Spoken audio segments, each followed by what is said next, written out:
গণতান্ত্রিক আন্দোলনের আপসীন নেতা ভারপ্রাপ্ত চেয়ারম্যান জনাব তারেক রহমান তার সভাপতির আসন গ্রহণ করেছেন।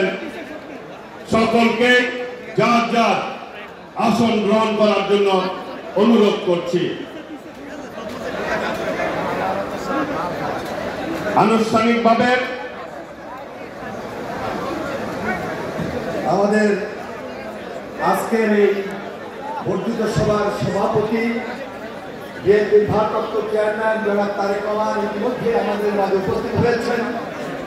আমরা আন্তরিকভাবে প্রধান অতিথিকে সভাপতি মহোদয়কে ধন্যবাদ জানাই এবং তার কাঠ আজকে যে আমাদের ব্যাচটি বিএনপির সিনিয়র যুগ্ম মহাসচিব জনাব অ্যাডভোকেট ফুলকপি রিজভী মহাসচিবের কাছে হস্তান্তর করছেন।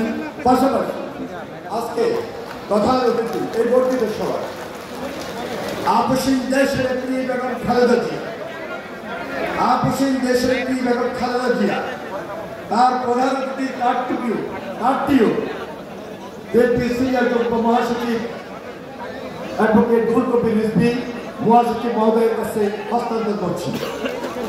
এটি সম্পূর্ণ একটা আনুষ্ঠানিকতা। আজকে সভাপতি হিসাবে আমাদের দলের ভারপ্রাপ্ত চেয়ারম্যান জনাব তারেক রহমান উপস্থিত রয়েছেন।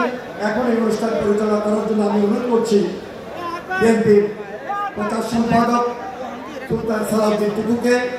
পাশাপাশি আমাদের প্রধান অতিথি হিসাবে বক্তব্য রাখবেন